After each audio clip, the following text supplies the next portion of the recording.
Hello and welcome to another episode of AWSP's News You Can Use. Are you ready for some great resources and ideas to help you rock your school? Well, ready or not, here they come. For starters, let's jump into some great ways to capture authentic student voice and engagement to shape the culture of your school. Shelley Boughton from Gateway Middle School in Everett shadowed one student for a day and then shared what she learned with her school leadership team. What a powerful way to experience a day in the life of a learner in her building. Rod Merrill at Mount Vernon High School uses a format called World Cafe. He brings in a cross-section of students and engages them in a round robin of questions to capture what it's like to be a learner in his building. So, 2 ideas for you. Get your school leadership team out shadowing students all day long and/or use a World Cafe model for focus groups with students. You can contact Rod or Shelley for more information. We know principals go to great lengths to influence the school culture, but Joe Jones of Hiawatha Elementary in Othello took it to new heights.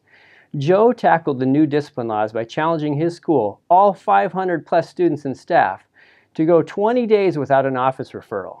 The entire school took this on as a personal challenge, holding both students and adults mutually accountable.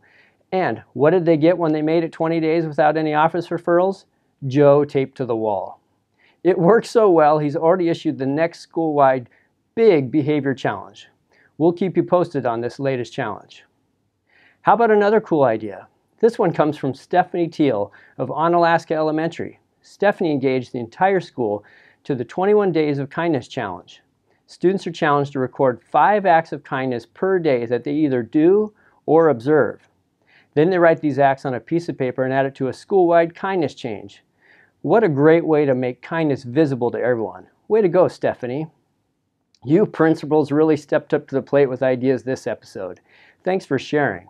Here's another great resource for your use. Eric Anderson of Wenatchee High School sent us this great video created in collaboration with local law enforcement about all the ways marijuana is being put into kid-friendly packaging. We know this is a nightmare for you, so hopefully this video will be useful for both you and your parental community.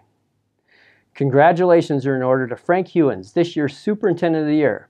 Frank took the reins in 2007 when one of its 2 high schools was labeled a dropout factory. Fast forward to today where the district's overall graduation rate has topped 85% and 9th grade failure rates have plummeted.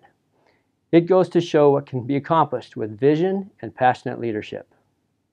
Speaking of visionary leadership, we mention it a lot, but there's still time to nominate an Outstanding Principal of the Year. Head to our website and nominate a colleague today.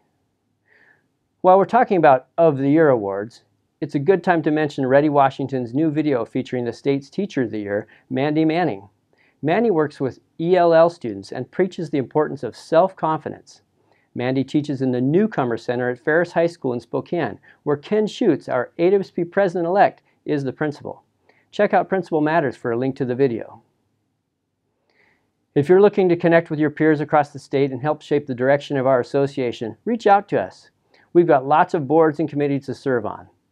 Thanks to the direction of our board, we are focused on 2 main goals. The first is equity, and the second is principal longevity and sustainability.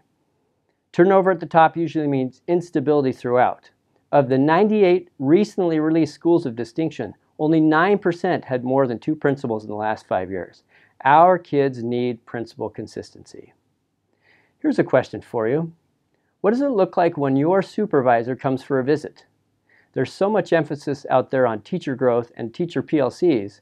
We'd love to hear from someone out there who has created a powerful principal-professional growth relationship with their supervisor. What do you do during these visits? What do you talk about before, during, or after? Don't be shy. Help us help principals across the state by sharing what's working for you and your principal supervisor. When most of you are taking a well-deserved break over the last 2 weeks in December, so are we. Our office will be closed, starting with our all-day staff training December 15th, until we're back on January 2nd. If you need to get in touch with us in December, sooner is better than later.